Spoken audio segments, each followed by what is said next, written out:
Hello, everybody. Welcome into another edition of the Computer America Show. And yes, it's Friday, and we have a terrific show planned for you, as always. In the second hour, we're going to have MHOX is going to be doing the show. They are 2 minutes until showtime. A foreign company that they're a generative design studio. They develop body extensions using 3D printers. This is very, very cool technology. We thought we would bring them back to you to discuss what it is that they do. And we're going to be having them on the second hour. In the first hour, we're going to be talking to the co-author of Losing the Signal, right? It's a story about a company that toppled global giants and then before succumbing to the ruthless competitive forces of Silicon Valley. So Sean essentially Silkoff. the novelization of the movie WALL-E.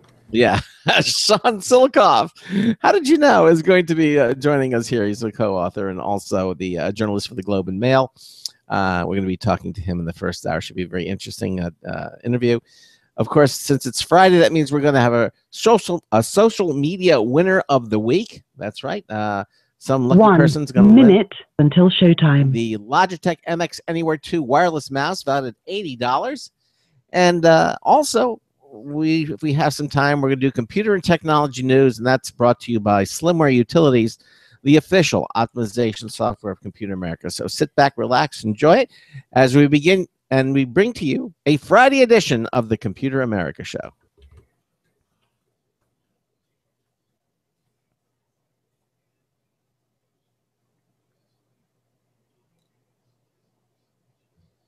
"30 seconds.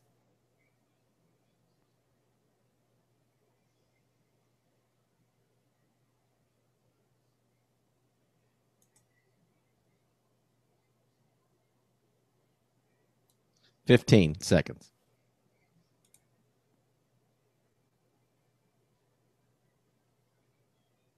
Your show will go live in 5 seconds. 4, 3, 2, 1.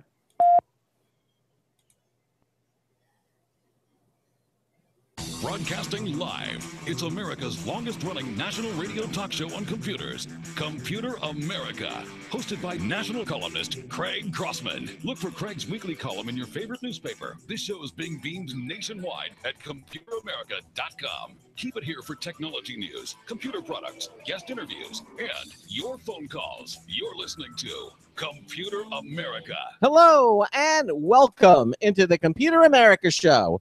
It's the nation's longest-running, nationally syndicated radio talk show on computers. Computer America is heard around the world and coast to coast. And I'm your host, Craig Crossman. And I'm your co-host, Ben. And it's Friday! Yep. Yeah. Another week of broadcasting excellence in the can. Okay. We so glad that you are here with us on this Friday night. And we welcome you. Now, we have a terrific show planned for you. If you weren't watching our pre-show, let me tell you who's coming on the program. In the second hour, we're going to have MHOX on the program. We actually had them on a while back, and evidently we weren't clear. We felt that our executive producer felt that we weren't clear enough as to what it was that they did. So we're going to bring them back on again, and we have a better. Well, they're very interesting, anyways. So it's not like we're trying to rehash a phone case or something like that. They're what MHOX does is very complicated and very futuristic. So it's we really want to give them a good crack. Yes, I agree with you. And then the 3D printing body parts, that's very, very interesting, and we're going to have them on the show. And then the first hour, we have the co-author of a very interesting book, Losing the Signal. Okay. Sean Silkoff is going to be joining us. He is the co-author of the book and also a journalist for the Globe and Mail. And we're going to be talking to him in the first hour. Now, if you have a comment or a question for our guests, we'd love to hear from you. Give us a call. Pick up the phone, really, and give us a call. It's 347-884-8881. 347-884-8881. I'll get you on and get you through. Now, if you're radio shy and you don't want to go on the air, but you still have a question for guests, we have a mechanism which you can partake.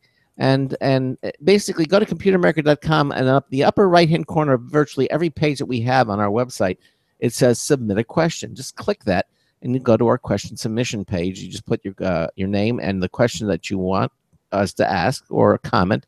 Click the submit button, and Ben and I will see it, and we will ask the guest your question. It's just that simple.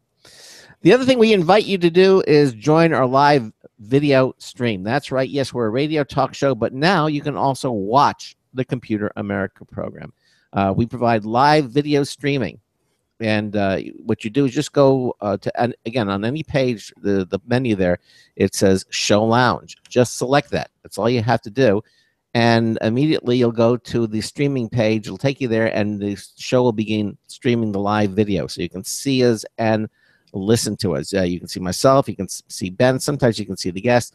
Ben has the technology to display websites, videos, whatever in the background, so you can watch that as well. It just makes for a better, a more interesting, not necessarily better, but a more interesting experience. And we invite all of you to join us on our live video stream. Of course, the audio and the video stream are archived, so you can watch them at your own convenience. So we have our own YouTube channel, Computer America, can be heard now on as well as iTunes. We're now on Stitcher and SoundCloud, lots of different places. Just go to our archives page. It'll show you all the different places you can listen to the show.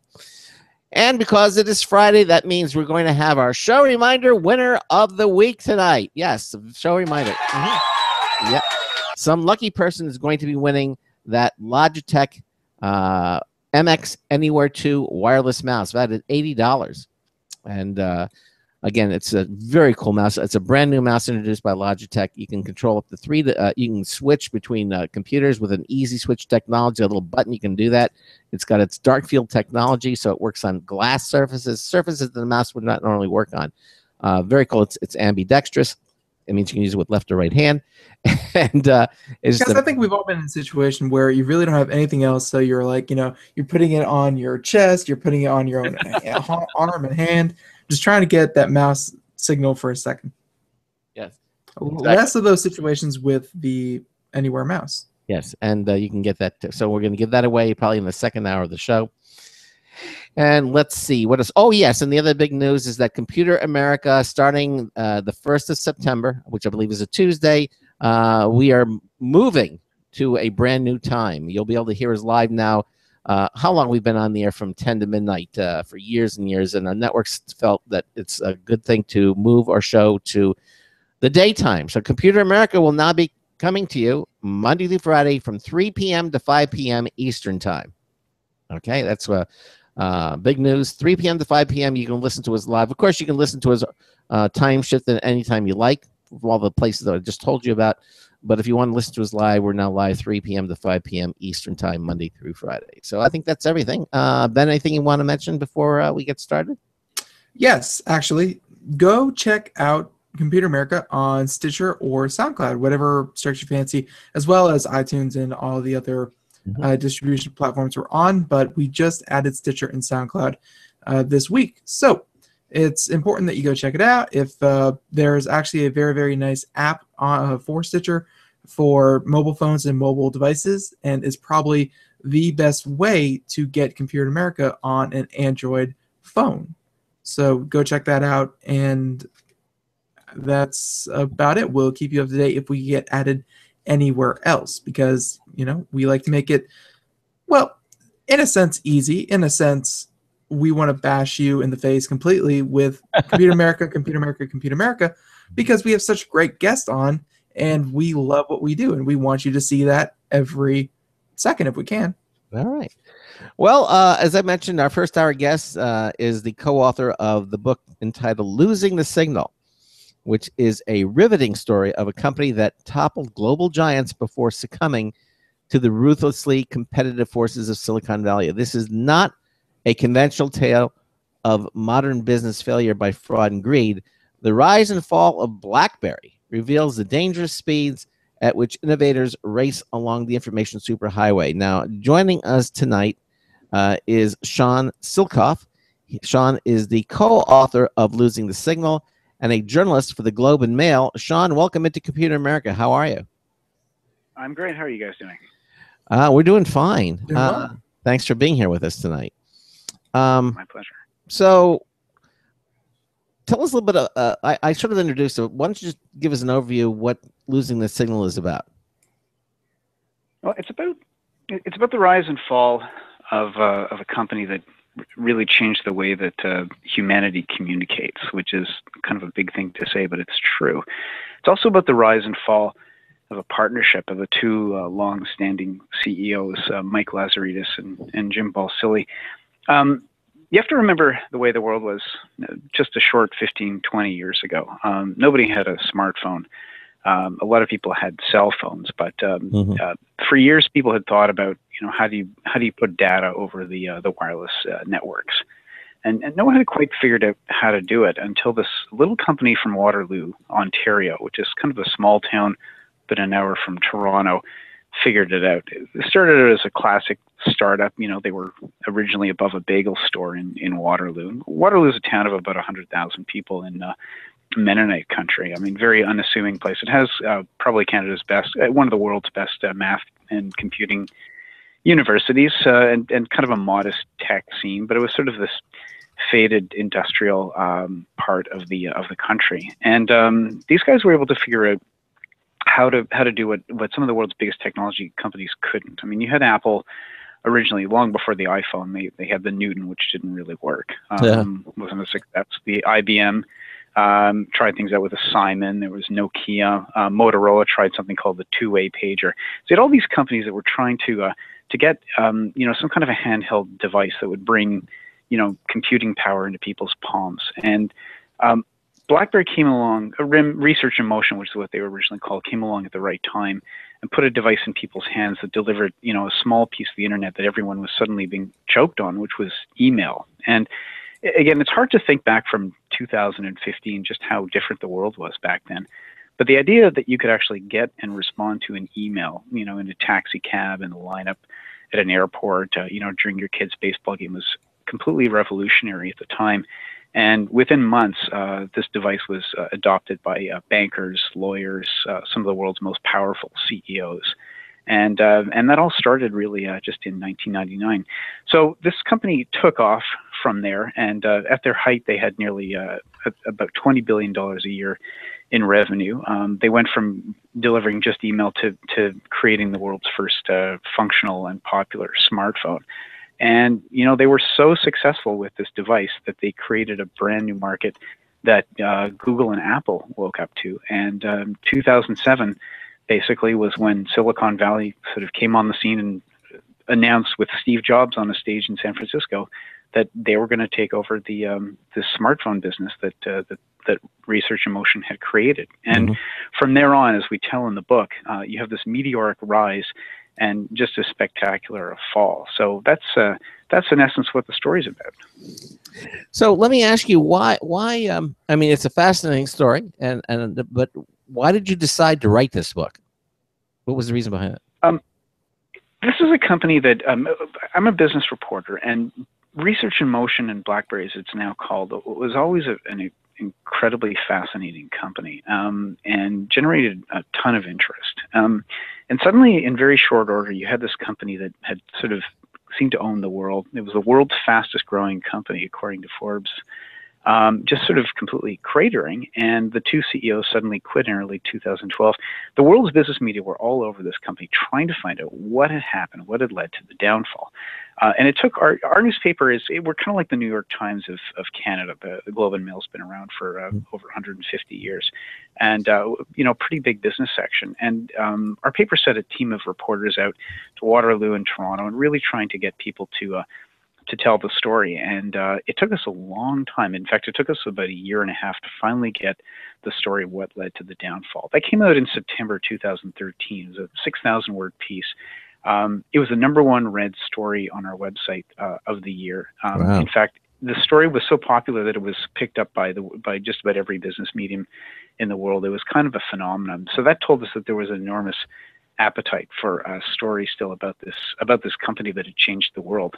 And within a day after the story was published, we heard from an agent down in Washington saying, "Have you guys thought about doing a book?" And that's really what started the whole process. Wow. So it's great because unlike so many other, authors or writers, you don't get to necessarily test the waters. You have an idea for a book, and then you bring it to the publisher, and you hope, okay, this is going to hit. It's nice to be a columnist with the Globe and Mail because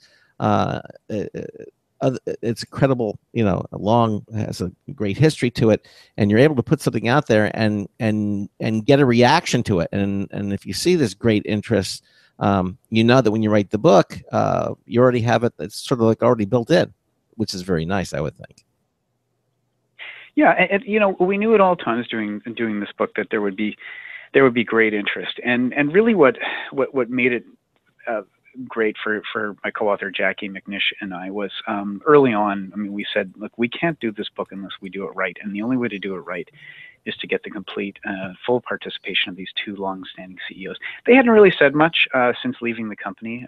They didn't really want to talk much, I think, about the company, but based on that story and relationship we'd started to build with them, I think they saw that this book was really a chance to tell not just a story about the downfall of the company, but the rise. And there's so many great lessons, both on the way up and the way down, and particularly in Canada. I mean, this company, in America, you've got all these great technology companies, HP and Apple, and you've got the whole Silicon Valley, Google, Uber. I mean, there's just this long lineup of fascinating technology companies that have changed America, changed the world. In Canada, our tech giants are sort of few and far between, and the two biggest ones we've had in Canada, Nortel Networks and Research in Motion, have both kind of flamed out. And so there's a very different psychology about technology in Canada, and I think RIM is still this sort of exotic animal because it really was so phenomenally successful and then so phenomenally unsuccessful. And it was a real head spinner, right? Because this all happened, in a 10-year span. Research in Motion went from $1 billion in revenues to $20 billion, all the way back down to 3. I can't think of another company that has had such a crazy whipsaw of a ride on the markets like that. Now, Research in Motion, they were the ones that came up with the Palm Pilot, the little PDA. Well, so when the first BlackBerry came out, actually Palm, which was kind of kicked around a little bit from company to company, it was owned by 3Com and US Robotics. That was kind of the big standard. Like in the 90s, if you were an executive, you sort of needed a big sturdy belt because you had all these tools. You had your cell phone, you had your PDA, you might have a pager. You might need an extra hole on your belt to keep it on your waist. When the BlackBerry came out, the Palm was kind of the big thing. Everyone had one. They, all my young executive friends at the time would love to show this thing off, and it was great if all you needed was calendar and contacts. But along came the BlackBerry, and it was very efficient because it did one thing really well, which was deliver email. And this is at a time when everyone's just starting to get on the email bandwagon. So imagine you're a traveling salesman, you're an executive, you're going around, you have meetings all day in a foreign city. You get back to your hotel, it's 9 o'clock, you're exhausted. You turn on your computer, you boot it up, you go, you do the 2-minute, 5-minute login to get online. And suddenly you're inundated with all these emails.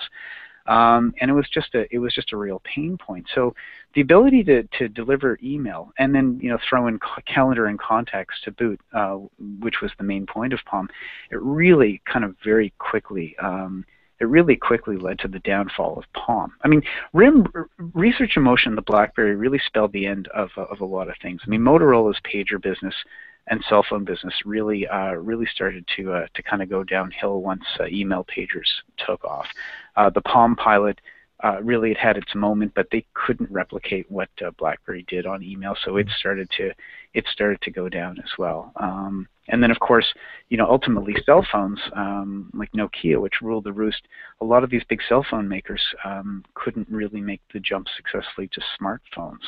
So ultimately, many of the big names, they called them the men's club back then. It was Motorola, Ericsson, Nokia, and Siemens. I mean, they just sort of ceased to become the big players that they had been just 10, 15 years ago when cell phones and talk was all the rage.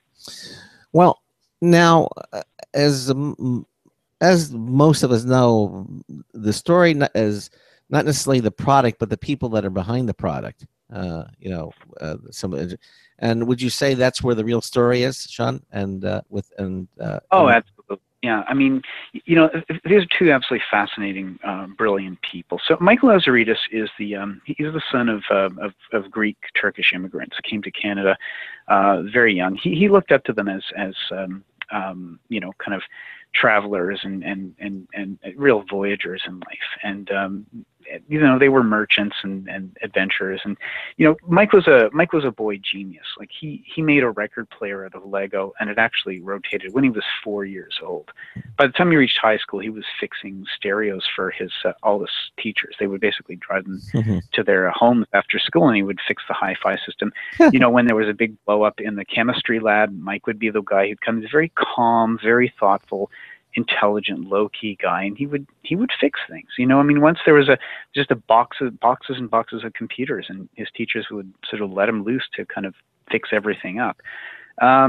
He had a very influential computer teacher. I mean, Mike was all excited about computers. It was the 1970s. I mean, you guys remember, like, computers were really, kind of taking hold everywhere. And his teacher said at the time, never mind computers. The person who combines computers and wireless is going to create something special. So Mike never forgot that. Went to the University of Waterloo, which is this great science university in Canada. He decided, he was such a bright guy, and he was good at creating things, that he decided to drop out in fourth year and start his own company. He was going to put his ingenuity to work as an entrepreneur, but he wasn't really a dollar and cents guy. So that's Mike. Now Jim comes along. Jim is also kind of from a small town, young, ambitious, kind of comes sort of from the lower middle class. Very hungry guy. I mean, he wanted to reach the top echelons of society. He set about to go to the right schools, to work at the right accounting firm. He got to Harvard Business School. When he got to University of Toronto's really upper crust Trinity School, he said, by the time I'm finished here, they're going to put a statue up of me. I mean, this guy was not modest and very disciplined, but at the same time, he had this real inner lack of sense of lack of security. Like when he went to Harvard, he looked around his class and he said, there's 89 Nobel Prize winners here and one fraud. And he was talking about himself. I think he looked around his class and saw, this is the blue bloods of society. These are the people who are going to go to Wall Street. They were born with a leg up in life that he didn't have. And so he thought, instead of trying to compete on Wall Street, he's going to take a sharp turn away. So he ended up in the technology industry, and actually ended up going back to Waterloo to work for a kind of a smallish company there, and that's where he met Mike. Jim set about. He was a tough guy in business. He squeezed suppliers. He was not a chummy guy in business, and he was sent out one day to basically squeeze Mike Lazaridis' company on a contract. and these guys laid eyes on each other, and they left that meeting with a distinct impression. Mike saw in Jim, like he just totally rolled over, and he saw in Jim, this is the kind of tough, business-minded, shrewd person I need to partner with. It was like, he said, it was like meeting his wife. Like, he just fell in love with this guy. And Jim, yeah, seriously. And Jim had the same kind of reaction to Mike. He said, this guy is a brilliant technologist. He thinks he's going to create a company as big as General Motors, and yet, he just doesn't. He's not a dollar and cents guy. So, eventually they end up getting in together, and Jim buys part of Mike's company. But before it happens, Mike says, I need you to meet my fiancée, Ophelia. We're going to go to dinner and see what she thinks. So they go out for dinner, each of them with their partners. And Mike's walking home with Ophelia after dinner, and he says, well, what do you think of this guy? And she goes, he's a shark. And Mike goes, I know, he can be on my team. And she goes, just as long as you remember he's a shark, it's a good idea. So that's kind of how these guys met. Really interesting. Mike and Jim had absolutely nothing in common. Jim is the sort of alpha type A guy, super big on exercise. You call him sometimes and he's heaving into the phone because he's biking and talking at the same time, and he doesn't stop. In fact, sometimes I think he speeds up. I mean, he's a big exercise nut, very competitive on the team. I mean, he's the kind of guy in pickup basketball who will call timeouts and plot strategy. And this is Tuesday night pickup basketball. He's an alpha guy. He was a big a big acolyte of The Art of War, which was the big business textbook from the 1980s, a 2,000-year-old text by Sun Tzu, and he lived that book. He followed that book like the Talmud. I mean, he loves quoting from it. It was his guidebook. He was brusque and he could be really terrifying and sort of reduce people to tears. But he felt you had to keep people on their toes and never let people take anything for granted. And Mike was the guy who he loved science. He would bring home textbooks and product manuals. That would be his weekend reading, and he lived science. Science was his hobby. Science was his life. These guys had nothing in common, and they spent no time socially together, and yet they were like Lennon and McCartney together. Like, they could go into meetings with big carriers, and one would stop talking and the other would just pick up his sentence. I mean, they were like two. They shared a brain. They would have all these signals in meetings, like even just crinkling paper would mean, okay, it's time to go in this direction. Or they would have little foot taps and that sort of thing. So it was a very simpatico relationship for a very long time. Wow. It's weird to hear that two people gelled so well, but then they didn't take this to a personal level. Sometimes when you hear people like that, they start hanging out together, they start kind of mingling their personal and professional life. But you're saying that they completely didn't do that. It was just a very, very nice working relationship. Well, they trusted each other. Mike was the technologist. Jim prided himself, and still does to this day, that he never set foot in Mike's lap all those years that Mike was developing product. And Mike, Mike left it to Jim to run the business, to do sales, to work on strategy, to deal with Wall Street bankers and that sort of thing. And actually, that division was kind of part of the problem on the downside, because when issues began to develop, I think there was a sense from either side that the other one wasn't sort of doing what they were supposed to, and ultimately a sense of betrayal set in, and that's really what started to sour the relationship. It actually had nothing to do with Apple at all, but it was happening around the same time that Apple was really starting to come to prominence with the iPhone, and Google as well with Android. When you first started the story of the relationship, it sounded a lot like Steve Jobs and Steve Wozniak. Wozniak was the brains and was the technological whiz, and Jobs was more the marketing kind of guy. And you see lots of people have said, well, a lot of people have pointed at Research in Motion and said, well, this must be an example that two-headed CEO structures don't work. And I guess you'd say, well, they can work famously well. Google has more or less two leaders in Larry Page and Sergey Brin. Hewlett Packard, as you mentioned, the two Steves with Apple, and I think you see actually with a lot of startups, it's more common to see that kind of two-headed structure. Nowadays, like I cover startups, and typically you'll have the business-minded person who will go into a startup weekend and they're looking for a chief technology officer. And this basically forms the core of a lot of partnerships, particularly I think in the software space. So if you, the book itself, Losing the Signal, I guess that's what you're talking about, is sort of like the fall of the company. Is the signal was what the communication between these two guys, and they sort of lost that. So is that where the title comes from? That's a very clever title. we actually had 50 titles. We couldn't choose one. A lot of our discarded titles ended up as chapter titles, like Disconnect and Game of Phones. Our original working title for the book was actually The Startup That Never Grew Up. And how could you not do BlackBerry? How about them apples? We should have had you guys around when we couldn't figure out a title. Actually, we have our publisher, Flatiron Books, to thank for the title. They came up with it, and it stuck. Everyone loved it. We have a Canadian publisher as well, and they were the first ones to say, "Yep, it's a good title." So off we went with it. Yeah, this was a company that. They were innovators and they were leaders, and they knocked giants off their perches, you said at the outset. And they were much better innovators than they were followers. And, they created a like a lovely little machine that was very efficient. Mike liked to refer to the original design as saying, you want to remove think points. In other words, you want to put this BlackBerry in your hands, and you want it to be so intuitive and like instinctive to use that you actually prefer to use it to send email over your desktop computer. And that's kind of what happened. And people would not let go of these things. Wall Street traders started to call them crackberries, and that name kind of stuck.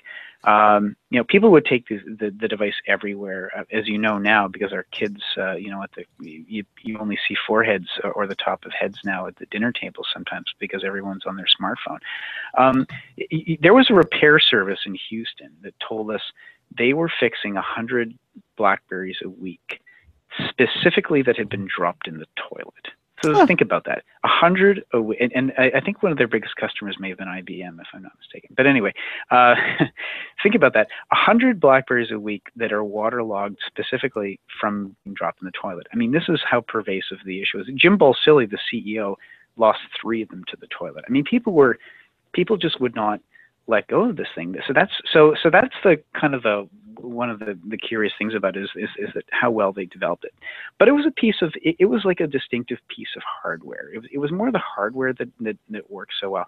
And the thing about Apple was Apple shifted the whole game to software. And it was a complementary platform to what they'd had on the desktop for years. So they had a ready-made set of app developers who really wanted to get working on the platform. And in very short order, Apple comes up, and it's clear that this is a software platform play. And then the apps show up, and the BlackBerry was just not well suited. The whole platform was not well suited to this whole app thing. And originally when they saw the Apple iPhone, the CEOs of RIMS, they kind of dismissed it. They said, well, geez, our machine is so efficient. Like the original BlackBerry ran on a single AA battery for 4 weeks. Think about that. Yeah. Nowadays, you can barely get through half a day on any smartphone. It ran on a single AA, and used very little network power. So the email carriers love. Yeah, sure, Yeah, exactly. because Wait, Sean, we're at the bottom of the hour. We're gonna take a break, and then just hold on to where you were, and then we're gonna ask you to continue on. Okay. All right. Sure thing. So stay with us. You're listening to the Computer America Show. Ben and I are talking to the co-author of Losing the Signal, Sean Silcoff, the Rise and Fall of the BlackBerry. We'll continue on with them after these messages. Stay with us. We'll be right back. Sometimes disaster strikes. Data can be lost due to many different reasons: accidental reformatting, power spikes, virus attacks. Zero Assumption Recovery provides a suite of highly effective and thorough data recovery software for Windows operating systems. ZA is suitable for home users and small businesses who need a powerful data recovery solution for Windows and Linux file systems. Go to z-a-recovery.com. Sometimes disaster strikes. Data can be lost due to many different reasons: accidental reformatting, power spikes, virus attacks. Zero Assumption Recovery provides a suite of highly effective and thorough data recovery software for Windows operating systems.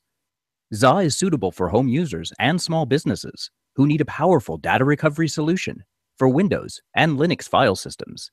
Go to z-a-recovery.com. Hi, this is Craig Crossman, host of the Computer America Show. I want to tell you something about VTech. They always have the coolest telephone systems around. VTech's new 4-line small business phone system, the perfect solution for small business owners that need to install a phone system that has qualities and features that have previously only been available for companies with bigger budgets. First of all, this new system is the most affordable and easy to install 4-line phone system on the market. Its components allow the system to grow alongside a business, up to 10 extensions that can be located anywhere. The 4-line small business phone system also comes equipped with a number of advanced features such as auto attendant for each line, a digital answering machine with mailboxes for every extension, full duplex speakerphones, music on hold, power failure operation, 6-way conferencing, and much, much more.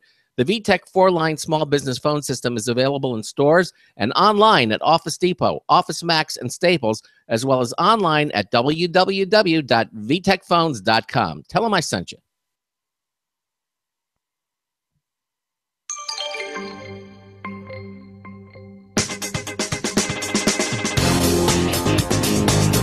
No, they said swing state, not swinger state. Oh, it's Marty Winston with a news tips bulletin review for Computer America. This time, the Kensington 48-watt 4-port USB charger. You know, one of the hottest trending pastimes these days is the extremely popular running out of USB charging ports. So when we got this one in, we thought, 48 watts, that's 12 watts per port. That comes out to 2.4 amps, the same specs cited by the product. So that checks out. The AC connection's a two-prong line cord, so it won't cover a second outlet. The business end is a small rectangular block with 4 ports up top and venting slots on the side. Doesn't get warm. Bottom line, the Kensington 48-watt 4-port USB charger is among the best answers out there for keeping your gear charged and at the same time, your AC socket's available. Marty Winston with a news tips bulletin review for Computer America.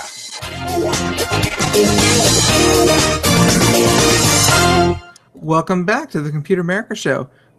Here in the first hour, we're talking to, oh, by the way, that was Marty Winston with a news tip bulletin review. Yes, Last time you'll be hearing that one because we have a new one next week. That's right, we do. Mm-hmm. That's right, we do. Two. Two. Yeah, you're right, 2. And but in the first half hour, we have been talking with Sean Sokoff. He is a journalist for the Globe and Mail, and he has written the book "Losing the Signal." And really, we're just I really feel like even though we've had a half hour of good information, I feel like we're just barely scratching the surface. And we kind of had to cut you off there, Sean.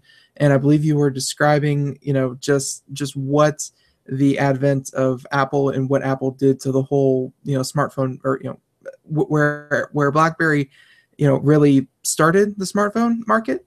Apple changed it in a way that I think you're getting to where, maybe BlackBerry just couldn't follow where everyone was going. Well, that's the thing, I mean, when they saw the iPhone, so they saw this device that was going to eat up battery power really quickly. It was going to clog up the network because, email was very efficient, and Apple was bringing the full internet to your palm, and that was going to, that they saw that AT&T, which had the exclusive, was going to run into network problems, and that happened. They sensed that typing on glass was an inferior experience to using the little keyboard, and they were right about that, and it wasn't as secure. So amazingly, they were right about all these things, but what they kind of missed was that this was, as I said earlier, this was really about Silicon Valley kind of announcing it was going to take, essentially take over this smartphone wireless data market that BlackBerry had created. What's significant about that day that they unveiled the iPhone was that Apple dropped the word computer from its name. It used to be Apple Computer. And I remember that announcement. It was Apple Inc. I remember that. And that was a significant thing. And think about what's happened to Apple since then. I mean, Apple's sales, all the value that's been created, most of the value that's been created since then has been because of smartphones. It's become the world's most valuable company because of smartphones, and it happened there. And so over in Waterloo at Research in Motion, BlackBerry, they don't really worry too much about the iPhone because they think it's not going to cut into their main business, which is serving corporations and governments, which had really adopted this en masse. And what's interesting is at Google, at the same time, they had a secret smartphone project at the time. The second they saw Steve Jobs walk out with the iPhone, they scrapped the keyboard version that they were planning. They knew that the world was going touch. So they immediately scrapped, whereas BlackBerry was growing so fast. A few months later, Verizon says, we need an Apple iPhone killer. Verizon could see that the Apple had changed the game. They go to BlackBerry, give them the first chance to deliver, a kind of a touchscreen phone to compete. And what they didn't get an iPhone killer. What they got was a BlackBerry version of a touchscreen, which was instead of tapping, making it all software, you would sort of click the entire screen down. It was called the Storm. I don't know if you remember it, but like the entire piece of glass would click down. And this was their version of a BlackBerry. This was the touch version of a BlackBerry because you would get that tactile satisfaction that they felt that their users wanted. The problem was it was difficult technology. They took on an impossibly short timeline to deliver the thing. So the product was buggy. It was late. It didn't really work. Almost all of the first devices that came out to market were returned. And it just felt like old technology. It felt very mechanical rather than very sort of software oriented. And some people early on could see that you sense right away that BlackBerry had a dog. And what is really pivotal about that moment that Verizon walks away from that experience saying, we're not satisfied that we didn't get the iPhone killer we want. Let's turn to Google. And Google at that point was not having much success with Android. They had to pay handset makers to actually put it on the phone. And the carriers were a little bit leery of Google. I mean, Google at that point had just bid on network space, so they were worried that Google was going to try and start its own wireless carrier. But at this point, everyone was willing to play ball, and Verizon saw the opportunity and gave the opening to Google. So the next year, Google came out with the first Android phone that was a smash hit. It was called the Droid. Yeah. And 1 year later, the Android is the #1 smartphone platform in the world. So you go from thank you. In 2 years, that moment happened, and it was so fast. And it just led to such a quick downfall for BlackBerry in the United States. That one of the things we try to do with this book is put the reader right back at that moment. I mean, BlackBerry kind of became the whipping boy, kind of like a little bit of a punchline to a lot of business jokes over the past few years. And we try to put people, I think, right back in the moment, and almost get the reader to ask, well, what would you have done then? Like, what could you have done? What could BlackBerry have done to sort of change its course? I think this is a company that would have had to have done basically everything right. They would have had to hit 10 home runs in a row to kind of keep up and remain competitive. And they didn't hit one. I mean, just from that moment on, they went from being an innovator to a follower. They were not a good follower, and it threw the company off of its game. At the same time as this great partnership between Mike Lazaridis and Jim Balsillie is kind of falling apart. So what you have developing on the inside, which we go over in great detail, is this huge dysfunctionality. You've got the two sides of the shop that used to work so well together. There's a lot of suspicions, a lot of jealousies, and the whole place just became, one of the senior executives described it as a goat rodeo. And that's kind of what BlackBerry became on the inside as they were losing their competitive position against Apple and then Google. Wow. And this is so weird that we're talking about this, and I am actually remembering, I am a wee 24 years old, and I actually remember having this conversation as a freshman or sophomore in high school, with some of my friends as we were, because smartphone, who had the latest smartphone was always the coolest, and we always talked about why no one had a BlackBerry, and we would talk about why BlackBerry was struggling. And did you cover a part of the book? Because I kind of remember talking about this with all my friends back in high school. I think they still had the corporate sector, locked in for a while. Every CEO, every executive, everyone on Wall Street, everyone had a BlackBerry. That's just how you did business. And they were doing very well in that. But then somewhere along the way, there was a massive BlackBerry hacking of corporate emails and things like that. I'm still fuzzy on the details of that, but did that come up in your research at all? It really started to weaken BlackBerry on the corporate scene. There was two things. Apple had started to make little inroads, but it wasn't really a big threat. When they showed up with the iPad, BlackBerry knew immediately that Apple had devised that piece of technology that was going to be in the hands of executives. They knew that a lot more of their core customers were going to use an Apple because it was a perfect device for looking at documents, for bringing into meetings. I know I took a break from journalism for a while. I worked in the corporate world, and I was there when the iPad was really starting to take hold, and you could see it. This was, everyone wanted it. This was as hot as the BlackBerry had been with the corporates at 10 years earlier, which led them to launch the Playbook, BlackBerry's version of a tablet, which was a complete disaster. That was part of it. But the other big thing was actually the Great Recession. The subprime crisis and then the Great Recession, and you have this deep dive in the economy, and a lot of companies start looking for ways to cut costs. And one of the ways is mobile phones, smartphones. And so a lot of companies, instead of just sort of, dispersing, fleets of BlackBerries to their employees with no choice, they start saying, well, instead you take your phone, whatever phone you've already got, just bring it in and bill us. And it represented a huge savings for a lot of companies. I mean, a lot of employers still kept the BlackBerry. Yeah, a lot of government agencies, still to this day, I think there's probably law firms that you'd have to pry the BlackBerry out of their cold dead hands. But a lot of companies said, well, you can use whatever smartphone you use and you want, and freed from the corporate constraint. That just opened the floodgates for people to bring in the devices they were using for everything other than work, which was their Apple Androids and their Apples and their Androids, which they liked using, and now it was efficient. So that was not something BlackBerry was expecting to happen, and I think that kind of blew open a hole in that corporate market for them. I remember that happening,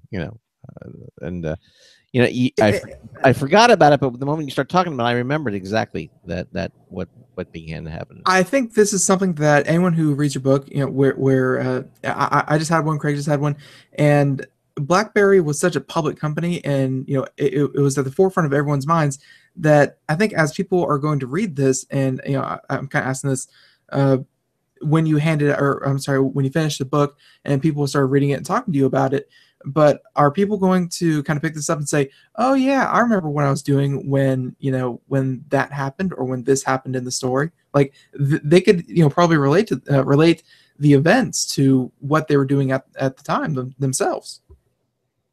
People loved their BlackBerries. They lived on their BlackBerries. I mean, this was the hottest piece of technology on the planet. 10 years ago, really. It's not that long ago, and a lot of people still have this. It's weird. It's almost like an old flame. Like they missed their BlackBerry. It was something they almost had an emotional connection to, and you do get a lot of nostalgia from people. And there are some big emotional moments in here, like 911. When that hit in America, there's this very gripping section in the book where we talk about people couldn't get cell phone calls. No one could get a call in and out of Manhattan. I remember how frightening that was. You probably know people in Manhattan. I was calling my good friend who worked across the street, and I had no idea if she was alive even. And there was hundreds of thousands of calls at people who couldn't connect with their loved ones, their friends, and know what was going on. If you had a BlackBerry, you were getting messages in and out of Lower Manhattan. Same thing happened in the Pentagon. I mean, the BlackBerry had already caught on Wall Street, so there were a lot of people who had it. But they still hadn't cracked Washington at that point. And Washington kind of went dark for about 12 hours. And the handful of people who had BlackBerry at the upper levels of government kind of became these focal points, and people were able to reach out to them. I think one of the representatives kind of, holed up on a park bench and was able to communicate with people. And it took them about 12 hours to actually get in one place and make the big statement. Well, one of the first things that happened a few weeks later is that every member of the House of Representatives was issued a BlackBerry. I mean, that's how important it was. Like BlackBerry, and they certainly they didn't take advantage of it. I mean, that's one thing they made sure of. They did not want to seem like they were profiting from such a massive tragedy. But it was a natural thing that would happen. People started to see the BlackBerry as an essential an essential tool for running a powerful democracy. And from struggling to break into the Washington market, suddenly this was the must-have tool to carry the secrets of the most powerful people in the world. Yeah, as I recall, I think even the president had a special BlackBerry. Modified. Yeah, well, there was even something called a cryptoberry we came across in our research, and this was the super secret. Like you could not break this thing, and you couldn't get. There wasn't much on the record about it. It's one of these words that kind of pop up in the ether here and there, and so we asked a little bit about it, and they may even still be in use for all we know. It's like no one will tell you, but I'm sure it was used by the NSA or and so on. It's amazing. So I'm sorry. Well, we have a few points here, and one of them is Jim Basilis. You say that he had an emotional crisis after the high-profile patent dispute with NTP, and that led to privately seek the help of an unorthodox personal coach. And Research in Motion And BlackBerry, when you want to talk about patents, they had tons of them. So, what was so, dramatic about this one, and what personal coach are you referring to? Well, through history, through the last couple of hundred years, if you want to know what's the most important technology in the world, look at what's being fought over in the patent courts. 150 years ago was sewing machines. There's actually, if you ever want to do a fascinating bit of research, check out the battle over sewing machine patents. Was kind of like it was the Apple versus Samsung and Google of its day. Same thing happened with telephone, telegraph. BlackBerry came out and crowed that they'd just patented wireless email, and they were going to go after anyone who was going to try and cut in on their market. There was this guy in Chicago named Tom Campagna who'd figured out a way to send data wirelessly about 10 years earlier. I mean, he never had success. He never created anything like a BlackBerry, but he had all these patents, and his company failed, but what he had was a drawer full of patents and a very sharp partner in a patent lawyer just outside of Washington. And he read this story in the Wall Street Journal. He said, I think we have a case here. At that point, they'd been sending letters out to all kinds of technology companies trying to get payments out of them, and they decided to sue Research in Motion. RIM sort of dismissed this. They didn't think that NTP had a case, and NTP actually convinced a jury that RIM had violated its patents, even though it was nothing more than the company was nothing more than a drawer full of patents in a lawyer's office. And RIM could not shake this case. They tried every avenue available to them. They tried to get the patents overturned, which worked, but they had a judge in the court in Virginia who wasn't really going to cut them much slack, and losing the original trial was so devastating to Mike Lazaridis, he basically disappeared for 2 weeks. He doesn't even remember where he went. It was devastating. And so Jim Balsillie figured, I'll take it over, Mike. No worries about it. Well, fast forward 5 years, and suddenly it's looking like BlackBerry's actually going to have its entire service in the United States shut down, which is just, is going to be devastating to the company. And Jim had been the kind of guy who always figured a way to sort things out. He'd always finagled out of trouble. He always, he'd saved the company a couple of times. He was just he was a guy who never quit, and he always found the answer, and he always found the way out, and he couldn't figure out the way out of this one. And it was devastating. He lost 20 pounds. There's a very chilling line in the book where he says, I never considered committing suicide, but it didn't seem like a bad idea. I mean, this is how devastating he was. And so he actually was referred to a personal coach type of fellow who came in and met him at a hotel room, and he helped him visualize sort of a more serene place, and he helped Jim Balsillie kind of center a little bit, and Jim was able to kind of then kind of get his strength back and get to the end of that fight. They ended up writing a over $600 million check to sort the whole mess out, but he was okay from that point on. And in fact, this personal guru was so helpful to Jim that later on, when the company was beset by all that dysfunctionality, this guy was busy because there were about 36 people in the company who were having emotional problems dealing with this great company on the downfall, and they were all sent to visit him. So he was kept quite busy. So that's how that sorted out. But so that was one thing that really shook Jim and Mike. But the thing that really kind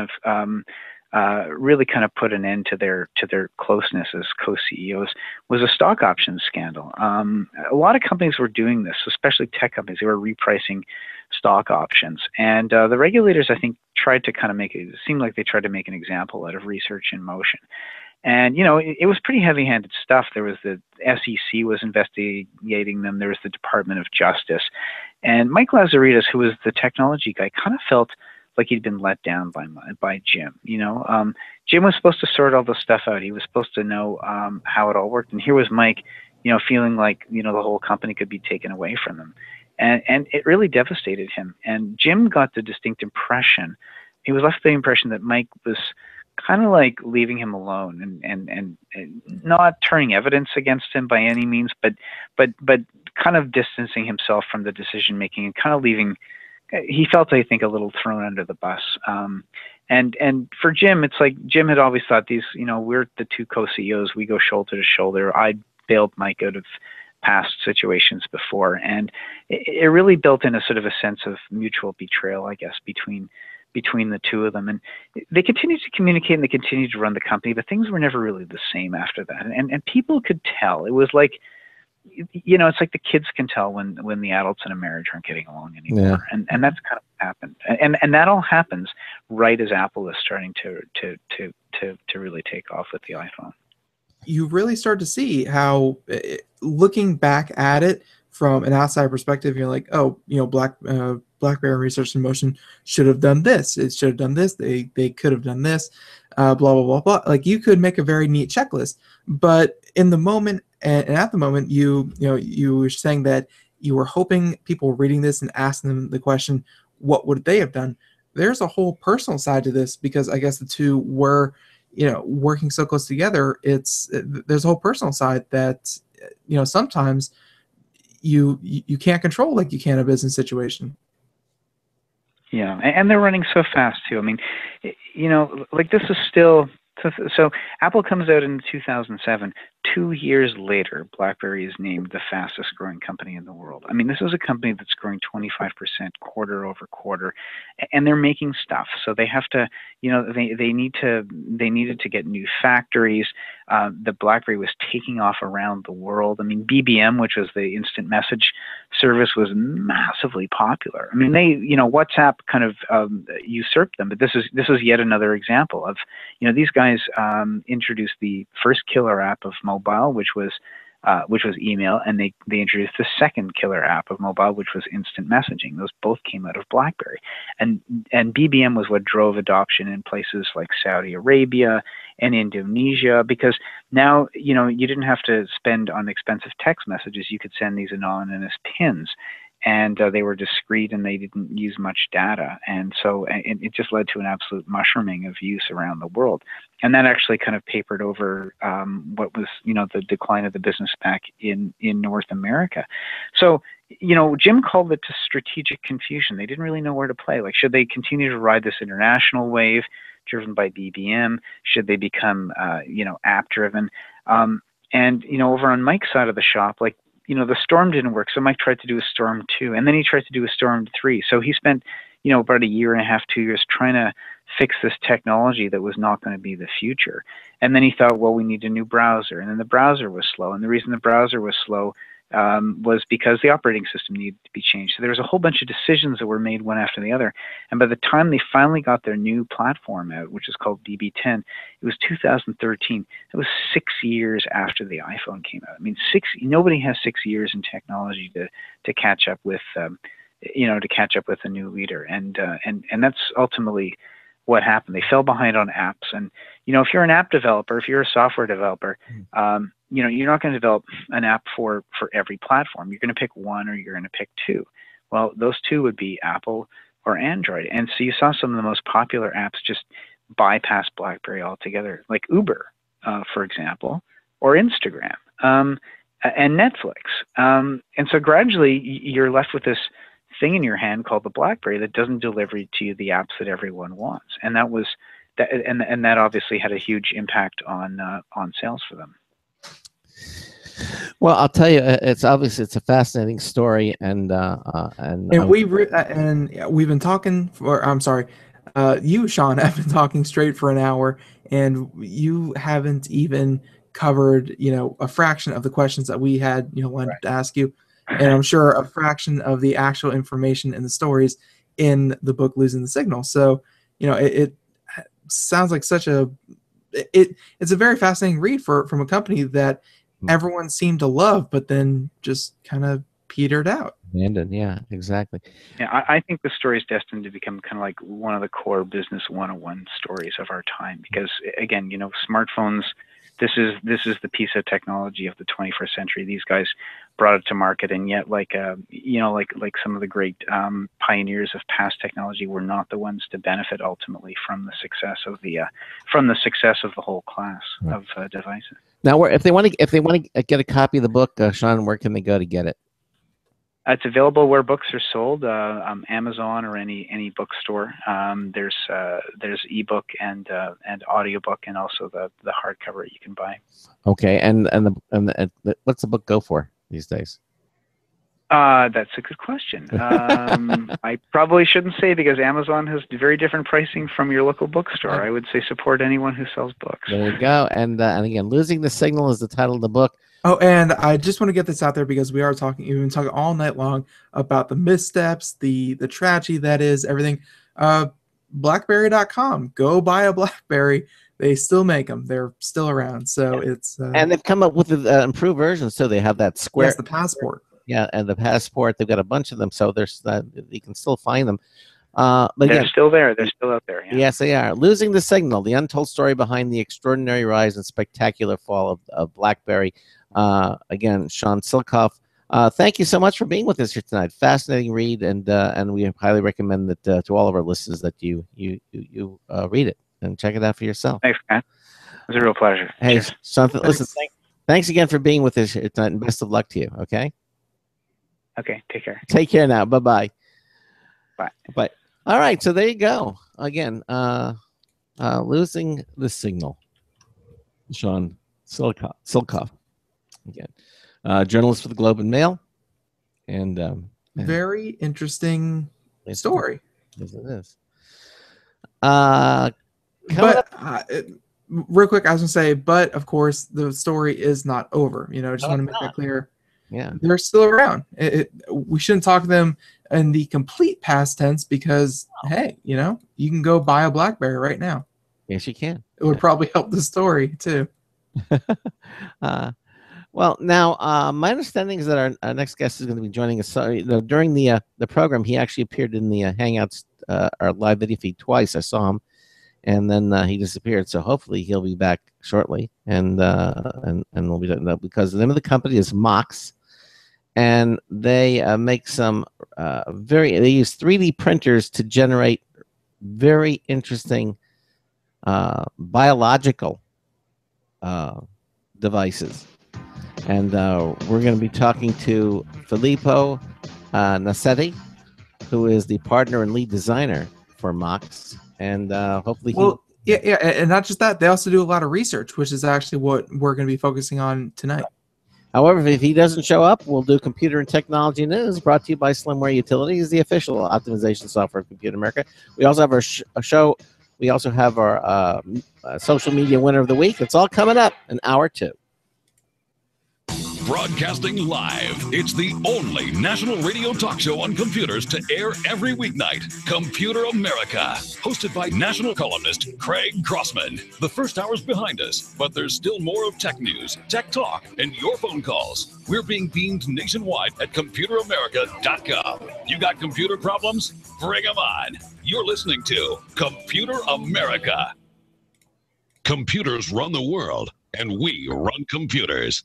Call us or send us an email to live@computeramerica.com. Hello and welcome into hour 2 of the nation's longest running, nationally syndicated radio talk show on computers. This is the Computer America Show. And I'm your host, Craig Crossman. And I'm your co-host, Ben. And we were just finished talking to the co-author of Losing the Signal, Sean Silkoff, journalist for the Globe and Mail. And it was an interesting interview. If you missed any portion of it, we highly recommend that you listen to it. We archive all of our shows at ComputerAmerica.com. Just go to our archive section where you can see, you can listen to the show on Apple's iTunes. We're now on SoundCloud. We're on Stitcher. All of them will have the audio archives. Blog Talk Radio also has it, and so we highly recommend that you do that. Also, we have our own YouTube channel, so you can actually watch the video as well. It's all available at ComputerAmerica.com. So our second hour guest is not here, or has not appeared. He was in the our live video stream. I saw him twice there and waved at him, and then he disappeared. And he since has sent an email to our associate producer and booking goddess saying that he's having difficulty getting through. So I'm not sure what that is. All right. Well, while he gets that figured out, maybe I'll call them while we do some of these stories. Hey, that gives us a little bit of a technical intermission to squeeze some news stories in here. Okay, well, let's do it. Tonight's computer and technology news is brought to you by Slimware Utilities, the official optimization software of Computer America. You can visit them at slimwareutilities.com to clean, speed up, and optimize your Windows system. Slimwareutilities.com. Check them out. You'll be happy that you did, and you'll thank us for it.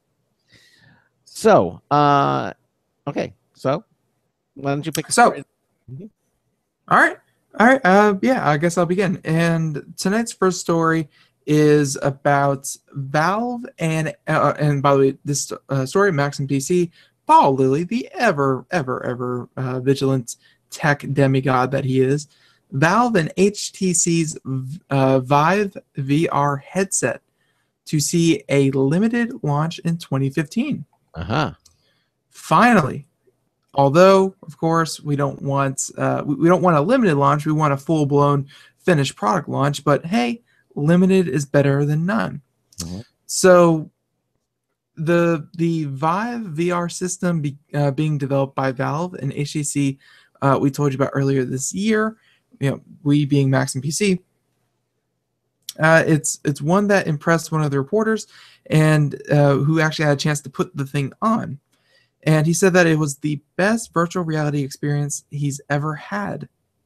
Wow. And he's tried, and he's luckily been able to try all the VR headsets out there, or at least most of them, including the Oculus Rift, and Crescent, called Crescent Bay. And he said this is the closest thing to a modern day holodeck we have at the moment.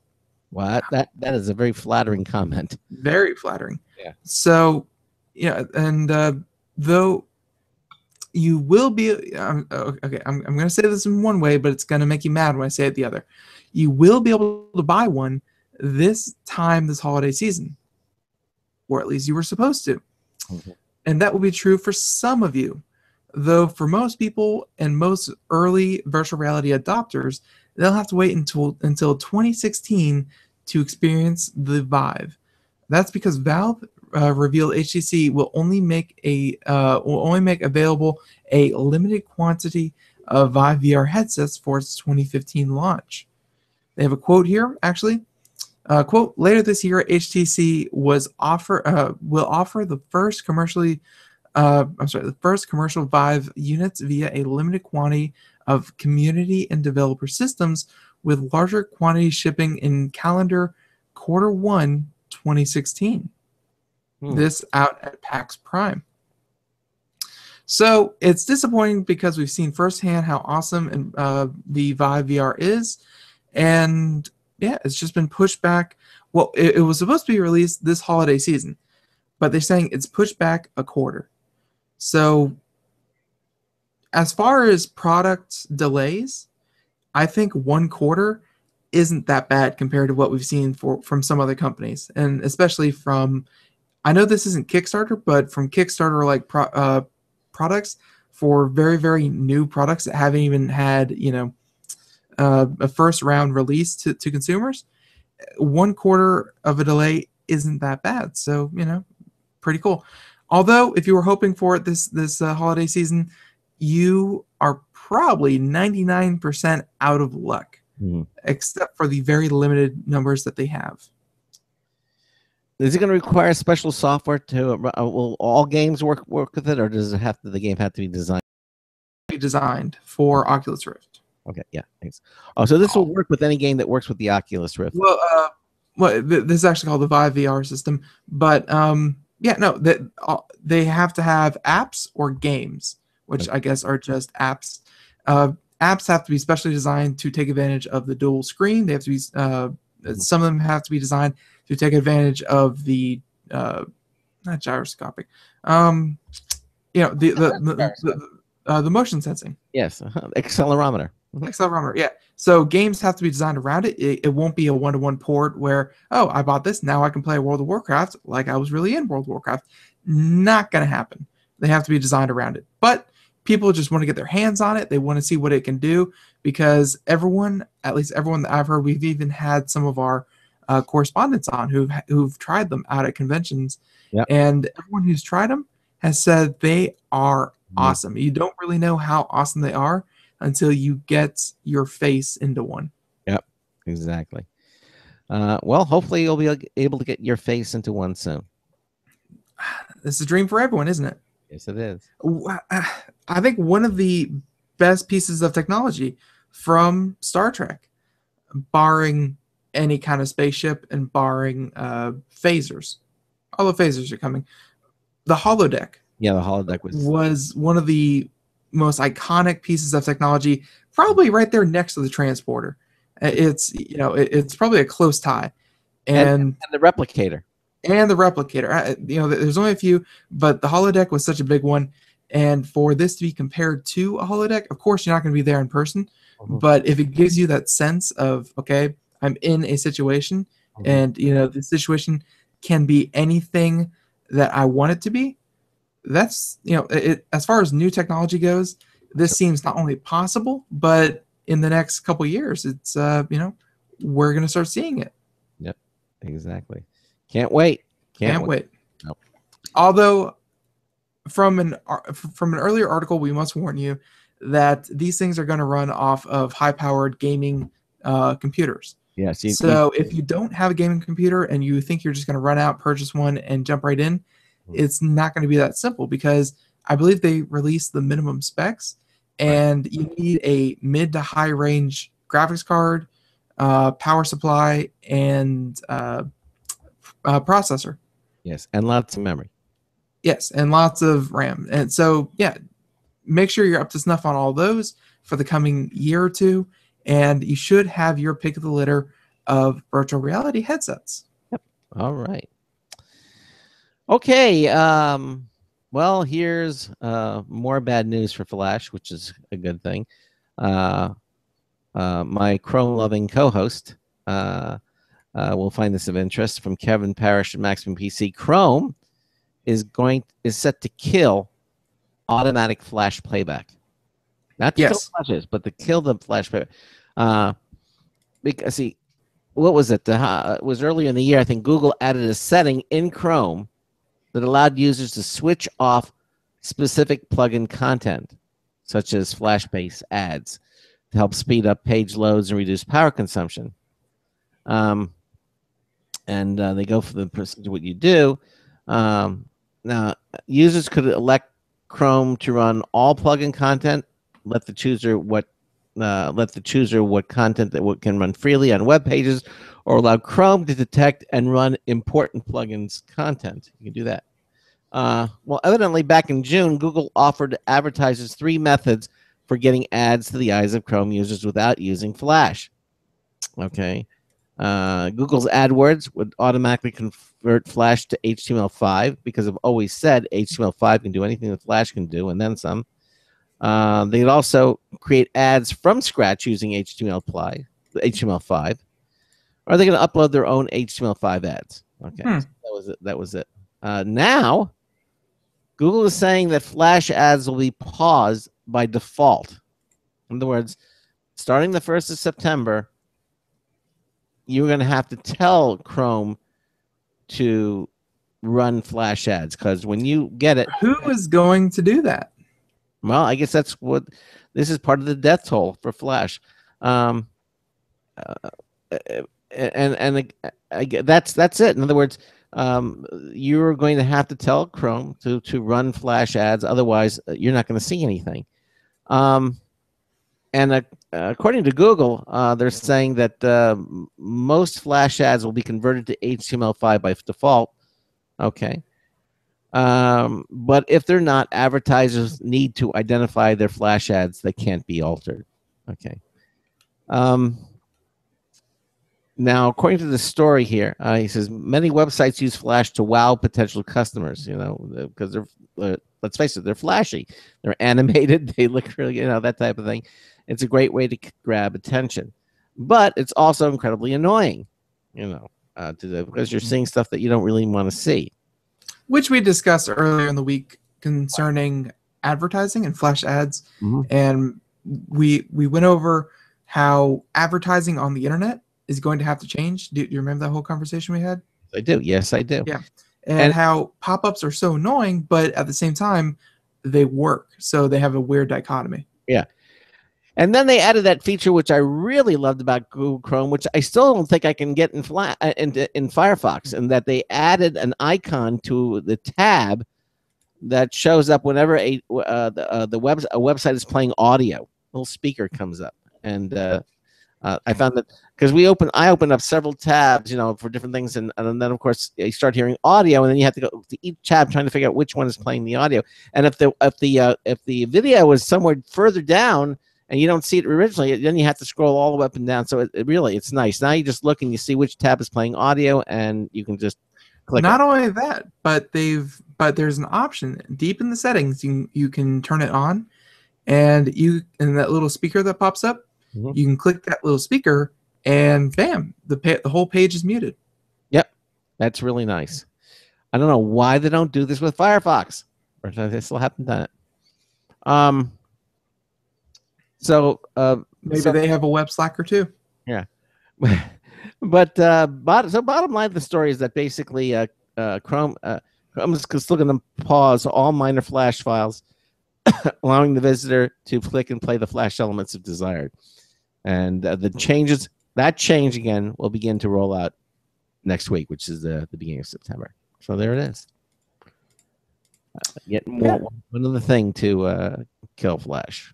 I'm sure Google, they have a lot of, they have a lot of money sunk into devices that are pretty limited on battery. They have a lot of Chromebooks. They have a lot of Android phones. They have a lot of different things that I think in the long run will benefit from blocking Flash ads, if only for the battery life that it's going to provide to all of their customers.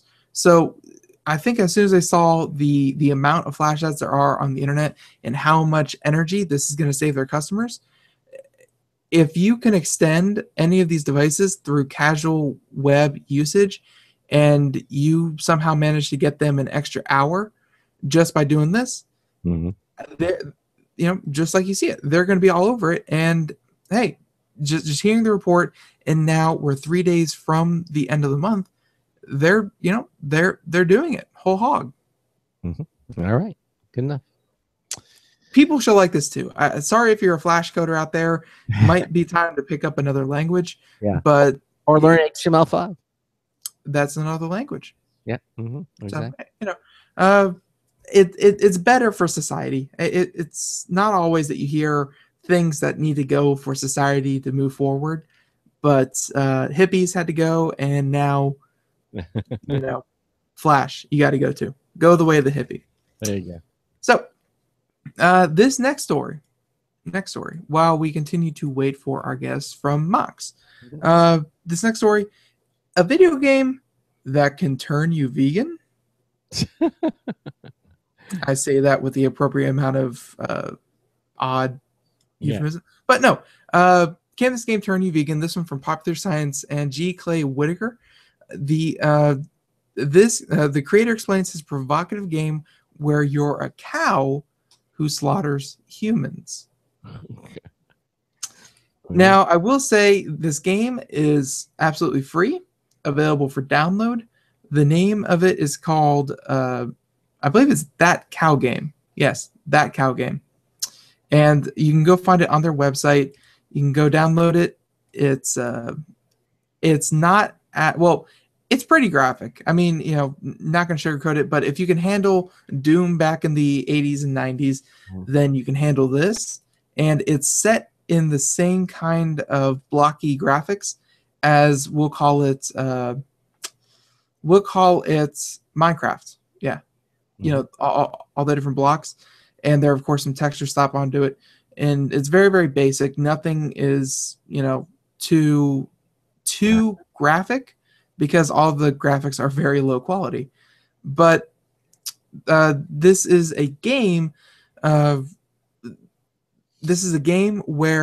a minimalist slaughterhouse simulator where you play the cow. Though the change, though, is the cow is the foreman and the people are the ones, going into the slaughterhouse. So it's Alexei Botkov, a game creator from New Zealand and part of the Frog Shark Game Studio, participated in a Let 'em Dare challenge, where designers had 48 hours to create a game by themselves with the theme "You Are the Monster."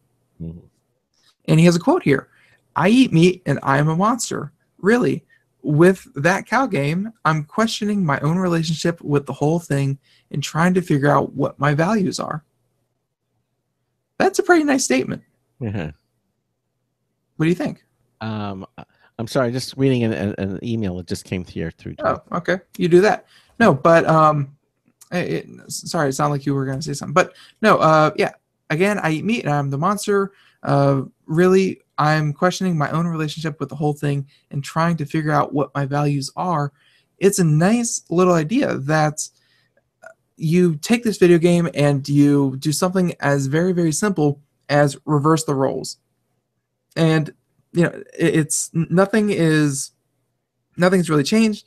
It's probably very simplistic. The gameplay, it's not going to win Game of the Year award, but it makes you reflect on just what is happening to the to cows in these places, and what it would be like if one of the key parts of humans is that we have something called empathy, and empathy allows you to put yourself in the position of others and kind of think about what they're experiencing and what their emotions are. So this is a game that is forcing you to think of that empathy, to have that empathy, and really, how would that make you feel? It may be a little extreme, and it may be off in a lot of ways, because we're going to state it very clearly here that cows are not people and people are not cows, but they are living creatures. So not to get too preachy on anyone, just going to say that this game's out there. It won an award. It won the award it was submitted for, and it's a very interesting game. Not so much for the gameplay, just for the idea of it. Having a game that makes the person playing it think about something that we take for granted every day, because what we see on the grocery store shelf, these shrink wrapped pieces of steak, they that's not an animal, that's a piece of meat, but that piece of meat came from a living, breathing, thinking, having emotions creature. So it's trying to remove that wall we've built up and say, are you really thinking about what is happening in slaughterhouses? I thought it was a really cool idea. Yeah, it is. I still don't think it would make me give up meat, though. But certainly a value. It's not a challenge. It's just it's meant to provoke the thought process. Yes, and it's when you see it reverses flip like that. Yes, it's kind of funny to play as a cow who's going around slaughtering humans, but at the same time, it's it's horrific. Yeah, it is. What's happening? Yes, it is. And I don't think anyone endorses it, but let's face it, folks, we got to eat, and steaks are delicious. Ground beef is delicious. Yeah. I'll be the first one to jump in line as soon as they make those. As soon as they make artificial beef that tastes like beef, they take cell cultures and they grow them in giant, bio whatever vats, right? And they make artificial meat that's actually meat. I'm perfectly fine with that. It's just, I don't know. It's hard to give up. Yes, it is. Yes, it is. It is a quandary. There's no question about that. And we're all animal lovers. I mean, you and I are both animal lovers. Our whole family is, and but you gotta eat. I don't like that I do it. I don't glorify it. I'm like, oh, look at me eat this steak. I'll just say it's something that we do. I'm not exactly proud of it, but Well, until they come up with luckily we live in a society that kind of has our view on it, where don't ask, don't tell, don't think about where it comes from, just know that it's here. My only one comment is Soylent Green is people. So there you go. I try it. I'm not going to shoot it out of hand just because it's people. Wait, what was that joke? Okay, Craig, how do you think Soylent Green tastes? I don't know how. What is it? It probably varies from person to person. Thank you. Thank you. You'll be here all week, folks. Okay. All right. Ben and I are doing computer and technology news brought to you by Slimware Utilities. And this next story, again, from Wired magazine, you know, cabbies all in New York have been complaining about Uber, and there's been, you know, there's the gypsy drivers, and they don't know what to do. You know, a New York City cab shield costs like over $1 million. I mean, they're extremely costly, and people work to do that, and all of a sudden they see, you know, their livelihood being taken away from them. Yeah, this could be a sign of the times, but evidently, New York City's taxis are finally, I guess, striking back because they're launching an app to compete with Uber. All right, you see, So late, so very late to the game. Yeah, but better late than never. It's launching the Uber of taxis. Okay, now inside the city's taxi industry, they're finally launching an app that lets users hail cabs and pay for rides using a smartphone. And really, I mean, according to the article here, it says, you know, this is such a great idea. You have to wonder what took them so long to do it. You know. I mean, you know, the first they were complaining, but now I guess they're going to try to compete with Uber on a level playing field, and this app will obviously allow them to do it because now you can, instead of trying to hail a cab, you can get one just through your app. So, you know, especially during rush hour, I know how hard it is to get a cab. Well, evidently now there's an app that's called Arrow, ARRO, and it's in beta testing right now, with 7,000 New York City cabs, and could launch within weeks.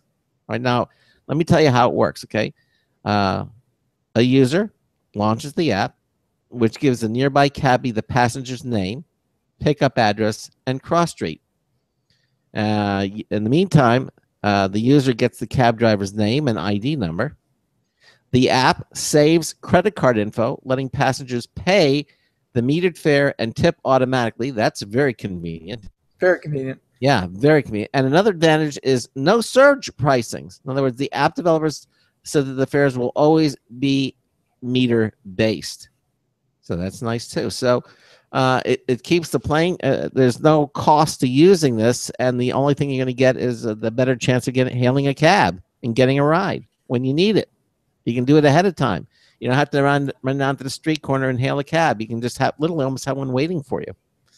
Now, Arrow comes as on-demand ride companies like Uber and Lyft are getting a lot of attention, and because they are making a large impact on public transit.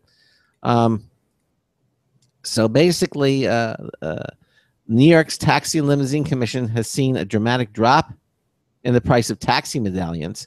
You know, you had a taxi medallion, you had something for life, and now look at this.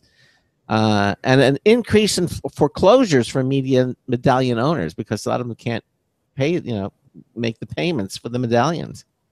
Uber and its ilk have dinged other forms of transits too. Just this week, Uber admitted it's testing smart routes in San Francisco that lets drivers pick up and drive off passengers on specific routes. Yeah, that was new. That was the news story that we didn't cover, where the smart routes, you would program your route, and then if you were on that route or getting off along that route, you could pick up strangers, could get in the car with you, and take and follow the route, and then you could get out at any time and pick up other people at any time all along these routes. So it's kind of like a public cab. It's sort of, yeah, but so basically they're saying this can encroach on bus services. Yeah. Okay. Which might make the city less likely to invest in mass transit, something like this. See, that's just my thing, though. It's like, might make them want to invest less in mass transit if you gave people an option of reliable, cheap, and, I already said reliable, but easy to use. If you're sure that there's a train every 15 minutes, that there's a bus every 10 minutes, people aren't going to want to use services like this if their needs are being met by a sufficient public transit option. Mhm. Uber is very, the CEOs and the executives over Uber, they're very smart. They look and they see demand in markets, and then they go fill that. And it's obviously been, they've obviously been doing things right. They've spread to countries all over the world. I think they're even heading to China next. Well, yeah, they look for weaknesses in the public transit system and say, hey, well, we can fill that weakness. Exactly. So, and I don't know what this whole, might be a deterrent for building, public mass transit. If you built it, people would use it. It's not there. So Uber comes in and fills that gap. It's not one or the other. It's, there is no decent public transit. So Uber sees a way to make $1, and they do it, and they do it well. Yeah, exactly. And as much as people like to, denounce these on-demand ride services, the truth is that they're a lot more convenient and much less constrained than public transit. Now, let's go. Again, the name of the app is called Arrow, ARRO, and it appears to be an effort to bring the taxi industry a level of service and convenience people now take for granted.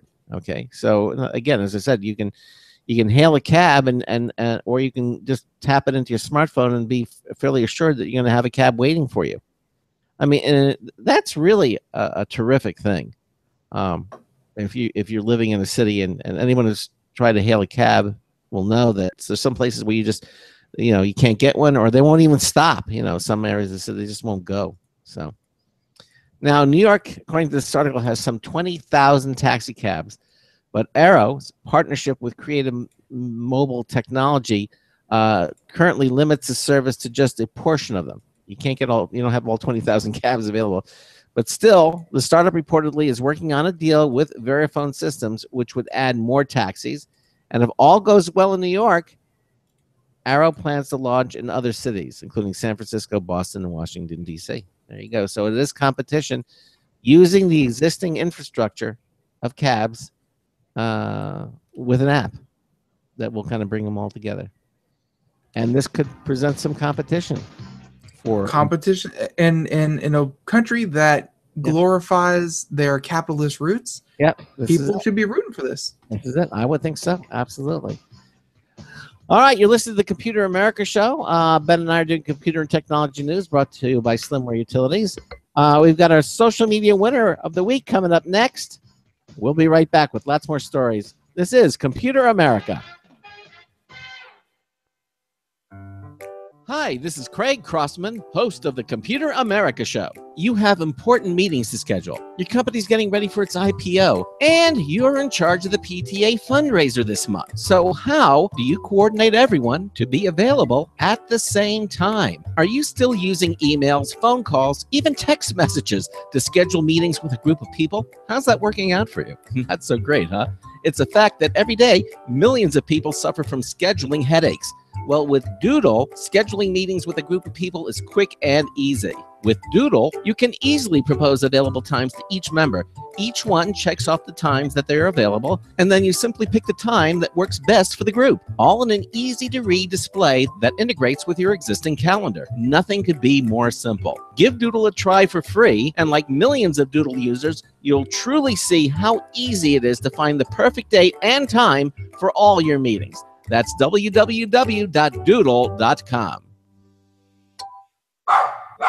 Looking for a best friend? Brother Wolf Animal Rescue has your best friend waiting just for you. The mission of Brother Wolf Animal Rescue is to help build a sustainable, no-kill community where no dogs or cats are ever killed for population control, where true euthanasia is reserved only for animals who are irremediably suffering or for animals who are truly a threat to society and with no hope of rehabilitation. Brother Wolf staff and volunteers go door to door, neighborhood by neighborhood, to educate citizens about local resources available for at-risk pets and to help their families connect with those resources. Brother Wolf's community-based approach to no-kill helps keep family pets healthy happy, and in their homes and out of the local shelter system in the first place. For more information or to make a tax-deductible donation to this wonderful 501c3 organization, visit their website at www.bwar.org. Help to realize Brother Wolf's vision when no animal is euthanized for lack of a home. Who's a good boy?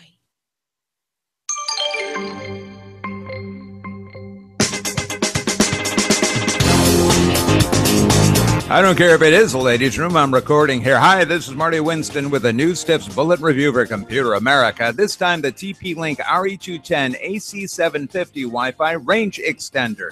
You set this one up with an exemplary browser-based procedure. Identify the source Wi-Fi separately at 2.4 and 5 gigahertz. Manually enter a password, either echo its SSID or create a new one, or use WPS. It took about a minute and resulted in a configured extender we can move to any outlet to be a dual-band Wi-Fi repeater.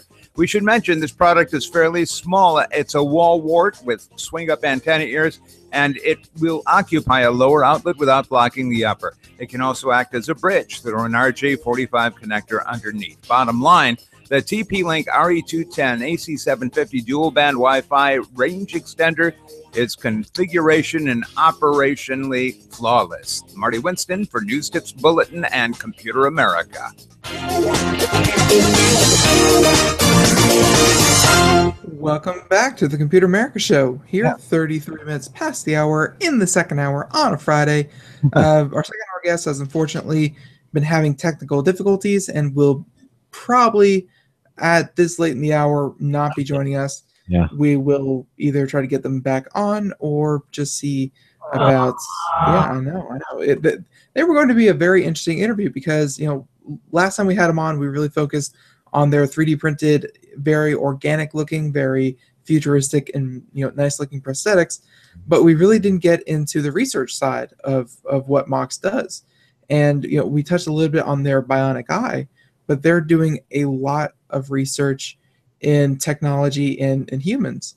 And when I say that, I really mean that in the full futuristic, only in sci-fi, enhancing humans with technology, weird sci-fi, what have you. This is what MHOX is focused on, is doing just that. So we really wish we had them on tonight. We're gonna have to reschedule them, but definitely go check out moxdesign.com if you were interested. A lot of the information is up over there. But before we get back to computer and technology news, brought to you by Slimware Utilities, we have a Logitech mouse to give away to a very lovely person. Yes, we do. So, this week's social media winner is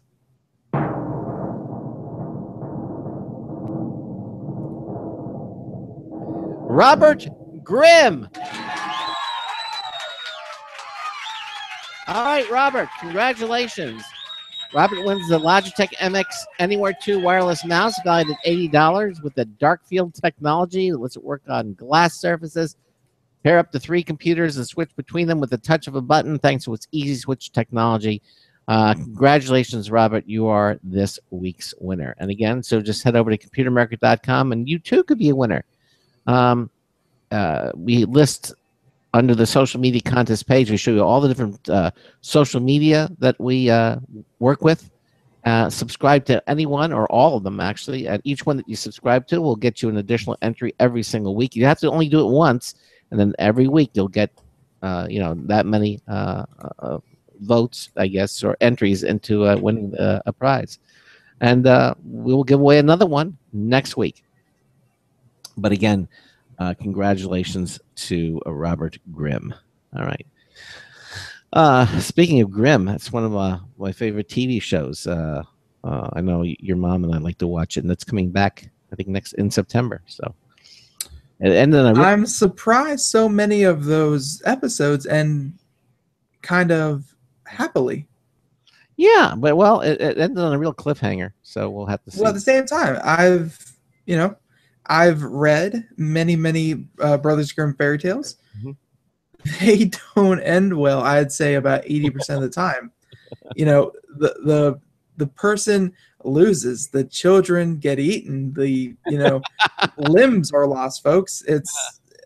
they made a television show about it, and I was scared for people. I was like, oh, this is going to be a bloodbath. But No, it's good. From the snippets I've seen, characters you recognize, but at the same time, no one loses a limb. No, it's an enjoyable. It's a good TV show, and if you haven't watched it, I recommend it. Grim. All right.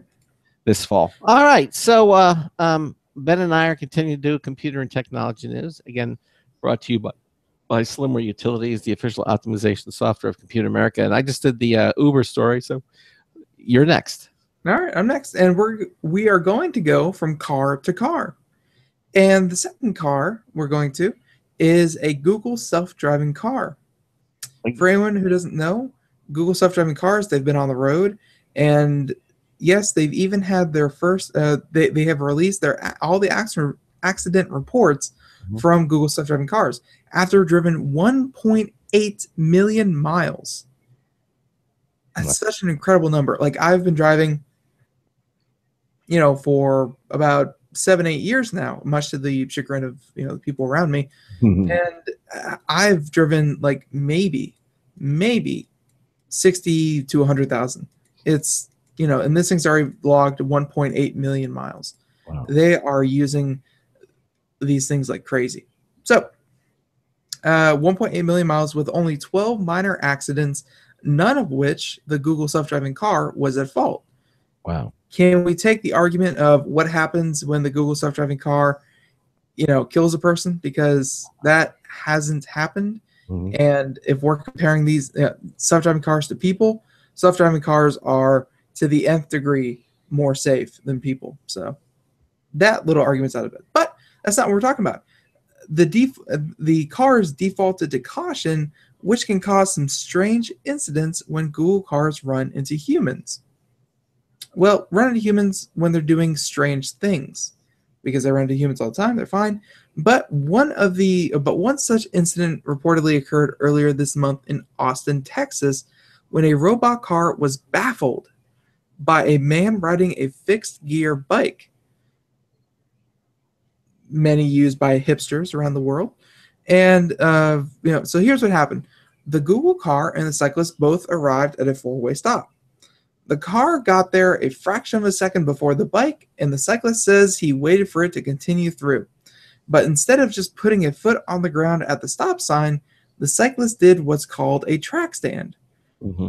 For anyone who doesn't know, that's when you pedal forward and backwards and try to idle yourself in one place in as little distance as possible, keeping yourself upright, but at the same time keeping your feet on the pedal. You actually have they have a on that story. There's a GIF showing the bike, the rider doing a track stand, and so you can actually see. I don't know if you can display that. Yeah, well, the description is pretty self-explanatory. Again, it's just Okay. forward and back, really slowly, really gently, just trying to keep yourself still. Instead of putting a foot on the ground. So the issue is that during such a track stand, the rider does usually move slightly forward or backwards, or at least or at least enough to alert the conscientious Google car that some human might be blasting through the stop sign. It's apparently detected my presence, the cyclist wrote, and stayed stationary for several seconds. It finally began to proceed, but as it did, I rolled forward an inch while standing still. The car immediately stopped. I continued to stand. It continued to stay stopped. Then, as it began to move again, I had to rock the bike to maintain balance, and it stopped abruptly. The car could just not make up its mind as to what the cyclist was doing. So, yeah, and the cyclist, also wrote that we've repeated this little dance for about 2 full minutes, and the car never made it past the middle of the intersection. So, yeah. Even though the car's behavior was strange, the cyclist says he felt safer dealing with it than a human operator. Because, hey, even if the car was acting a little funky, it was acting funky because it was being safe. That's right. It wasn't like, the car was trying to line up the proper trajectory to mow down this biker. Yeah. The car was just trying to make sure that this biker that it did sense was not going to be in front of it, fall in front of it, cut it off, anything. So, kudos to the car. So They have a recent survey here that says 27% of Americans said they would support laws restricting human drivers and favoring robot cars in the future. That seems like a weird study to do. Why? Because they're, hey, how would you feel about letting only robots drive in the future? Why would you take that survey now? Like, it's not even the future. Like, self-driving cars aren't even available yet. People have only heard about these things in news stories. Like, we just heard one, about the road construction done in Florida. People haven't even gotten their hands on them, and yet they're already giving out surveys as to whether or not you would support strictly self-driving cars. That seems like 27%. I would guess that's a big number because, as I said, no one's even had them yet. So yeah, yep, exactly. Still, I can't wait to see it happen.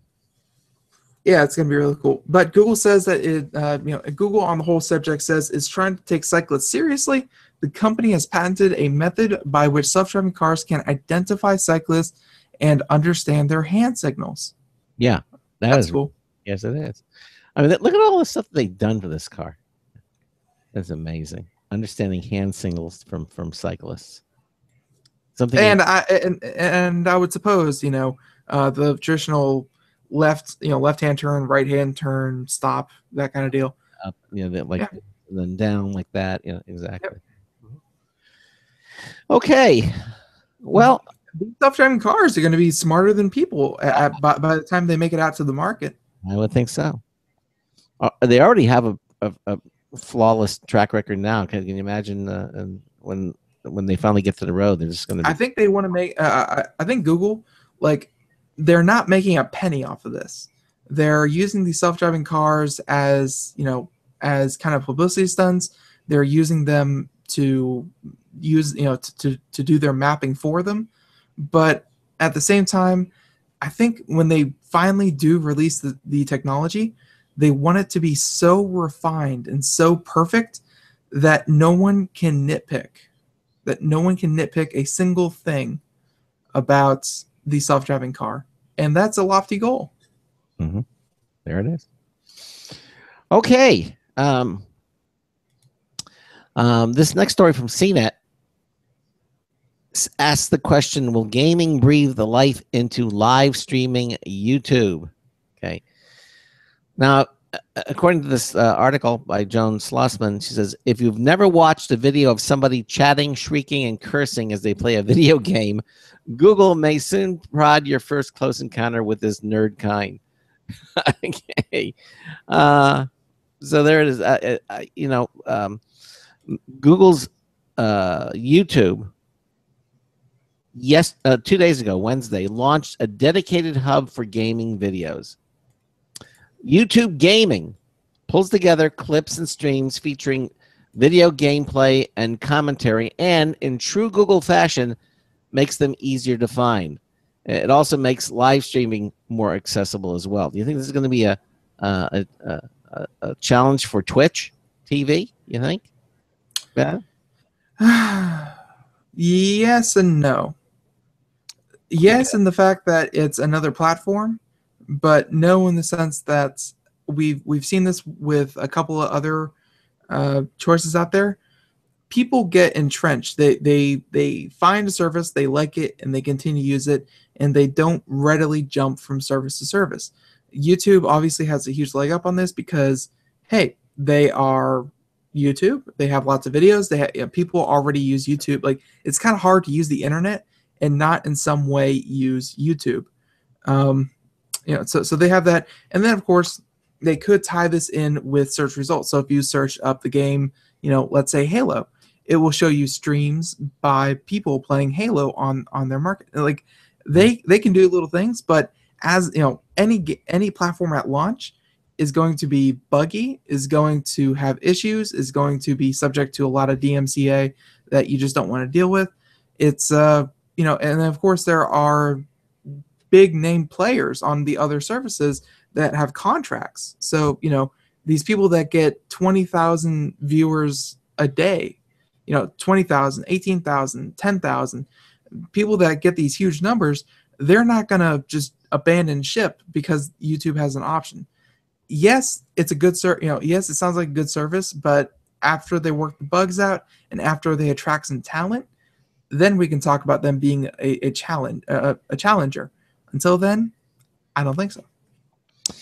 Well, a lot of people think of YouTube for video on as regular video, video on demand.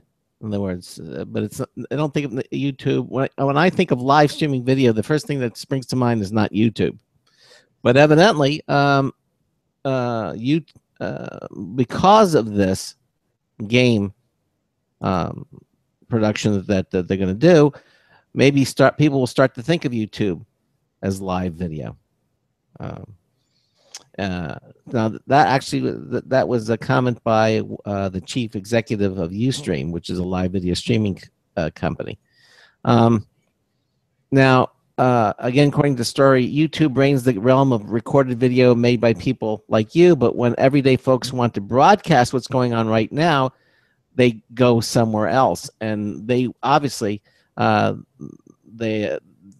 allowed the Twitch TV, which is a video website bought by Amazon a year ago for $970 million, to grow into the big boss in an explosion of video games as a spectator sport. Now, as you know, ESPN also now has a live streaming video, so people are watching that. But still, perhaps maybe now that YouTube is getting into this, people will start thinking of YouTube gaming as a live video streaming service. The article goes on to say the people who broadcast on Twitch are a techno-savvy bunch who manages and now YouTube popularizes it. So, but evidently gaming is already an integral part of YouTube, which I did not know. Yeah. Game videos are, one of the most popular categories of clips on the site. Look at this picture here beneath this. Look at that. Now that is a picture of a huge event of people sitting around watching people on computers playing video games. Look at that. Yep. And that this is actually thousands of viewers watching a match where the video game team plays Counter-Strike at an arena in Cologne, Germany. Millions also watch live stream on Twitch TV. But again, as I also mentioned, ESPN now is dedicating its own channel to video gaming because, hey, there's a lot of money in this, and obviously they want to take advantage of it. And now YouTube is also coming into the fray with its YouTube gaming. Live video, not necessarily video on demand, which you always think of YouTube as, but now it's live. The site itself stands out for big successes dealing with massive live audiences, like the 8 million concurrent live streams to watch Daredevil Felix Baumgartner free fall jump from the Earth's stratosphere in an event sponsored by energy drink Red Bull in 2012. I remember that one. But that was a big deal. Yeah, but those, but now these, what they're saying, these, those were major, flashy events, but currently the majority of viewing of games is on Twitch is live, and it seems to be. But YouTube actually introduced live streams back in 2011, and it's progressively unlocked the feature for more and more uploaders. This past Wednesday's launch makes the live video more accessible for both creators and for viewers. So when you're doing something like this, you're going to get access to more and more people watching your event. And again, YouTube is they're focusing on gaming because that's where this is all where the money is, and it makes certainly a lot of sense. So anyway, bottom line is that that you can now see games of this magnitude of getting close to this magnitude on YouTube gaming. And again, it's becoming more and more available. I guess you just go to the YouTube website and check out and see what's happening now. A lot of the events now are, in fact, live. Yeah, just got to hope that, well, that's one nice thing. Some of the other sites that are more traditional, when they were first starting out, they had a pretty big problem with infrastructure. It's not the easiest thing to do to host this many videos, live streams, viewers. It's not easy. So it's I think of all the companies, YouTube should have no problem whatsoever handling this. Have you watched any of the games on YouTube? The live video streams? Have you seen? I know you watch Twitch, but do you watch any on YouTube? YouTube has for some of the larger ones that they'll make a special promotion, and if I'm on, if I'm just searching YouTube and I see it on, then of course they have a very nice service. Okay. So it's I'm not saying they can't do it. I'm just saying it's a new service, and no new service starts out on top. No, it doesn't. But of course, when you have the muscle like YouTube and the backing that they do it, them and both ESPN and YouTube. I don't think Twitch is in trouble right now, obviously, because they have a real lead on it. But as you know, and as you can see, things can change very, very quickly, and when it comes to technology. So, okay, I look forward to it. I really do. I think they would be a good addition if people wanted to do it themselves. Then it's gonna be very, very cool. But and there's room for more than one. It's like TV. I mean, you have different networks. There's more than there's room for everybody. There's more than one network. It doesn't always have to be just Twitch or nothing. I mean, you can have different networks. Well, what if Twitch is showing something that on a game that you're not particularly interested in? Well, you can go to ESPN or you can go to YouTube. It just gives the user more variety. Yes and no, because I think when these companies get so big, Twitch got so big because they were one of the first. They bought out another really popular site that I can't remember, that was really the first company to do it, and then Twitch bought them out and created their service, and they've been the top dog. But if they are finding their business siphoned off by another company, even if it's half, or if it's a portion, if they can't meet their operation cost, then yeah, that's going to make them go out of business. It's very important to not only keep the audience you have, but to grow that again. And another huge player coming into the market, not a good day for Twitch. Well, but I'm sure they're not just sitting around and saying, "Well, what are we going to do?" I'm sure they're planning other major events, and I'm sure there are plenty of things out there that they can continue to cover. And I do think that there's room enough for more than one network in this. I don't think it's one. Yeah, I guess we'll see. All right, we have time for one more short story. A short one, yes. Short one. So, all right, how about one that may affect many of you coming up? This one is from Ars Technica, and as soon as it loads here, John Brodkin. AT&T begrudgingly accepts $428 million in annual government funding.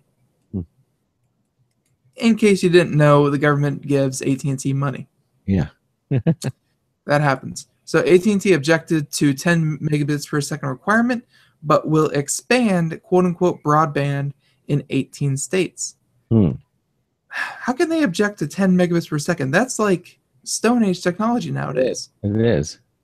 So yeah, the U.S. government got nearly is going to give AT&T $428 million per year to bring 10 megabits per second internet speeds to rural America after protesting what it shouldn't have been, that it shouldn't have to provide speeds that fast. Okay. So the money comes from the Connect America Fund, which draws from surcharges on Americans' phone bills to pay for rural internet service. AT&T accepted the money, even though it argued last year that rural customers don't need internet service better than the standard 4 megabits download and 1 megabits upload. That's awful. Again, this isn't 2002. This isn't 1998. This is last year. They said 4 megabits a second was good enough. That's horrendous. It is. They're living in the dark ages. Horrendous. Make a state. Whoever made that statement, I can't believe they were authorized by AT&T. That was something. I'm sure we're going to get a retraction from AT&T. No. Again, last year, if they were going to retract the statement, they would have done it already. Yeah. Well, these are lobbyists from AT&T. AT&T spends a lot of money on lobbying, as do all other ISPs. So yeah. 8 months later, AT&T is now willing to provide at least 10 megabits per second and 1 megabit per second service to 1.1 million rural homes and businesses in 18 states in exchange for $430 million. Oh my gosh. That is criminal. Yeah. So, I don't want to negate what they're doing, because providing internet to these homes, it's not easy. But at the same time, they should be doing it just because, hey, that's another customer. I don't know. But so yeah, AT&T will get the money over 6 years, and with an option for a 7th, potentially bringing the total to about $3 billion to connect all these people. And hopefully 100% of the locations by 2020 will have decent internet. I think the new mascot for AT&T should be a turtle. That would be fitting. And yeah, I'm sorry, folks, we don't have enough time to really finish the rest of the article. There's a lot of numbers here. But yeah, suffice to say, if you live in some of these states, Alabama, Arkansas, California, Ohio, Florida, Georgia, Tennessee, essentially the South and very, very rural areas, 90 seconds. You may have government-subsidized internet coming your way, courtesy of AT&T. Well, that about wraps up the show. Again, I want to thank our first hour guest, Sean Silkoff, co-author of Losing the Signal. Thanks for being here. We got the weekend coming up again. Congratulations to our show social media winner of the week, Robert Grimm, wins the Logitech MX Anywhere 2 wireless mouse. Coming up on Monday, 60 seconds. We've got Michael Miller is going to be joining us, right? And he's going to be talking about 2 new books that he has on Chromebooks. One on Chromebooks, and also about the Galaxy X6, and also he's going to talk about the Windows 10 post-launch. That's going to be fun. And we're going to have, again, Michael Miller, author extraordinary, joining us on Monday. In the meantime, all of you have a great weekend. Do something fun, do something nice, and Ben and I will see you here, same bat time and same bat channel. So until Monday night, this is Craig Crossman, hoping that your hard disk never becomes floppy. We'll see you Monday. Good night, everyone. 10 seconds.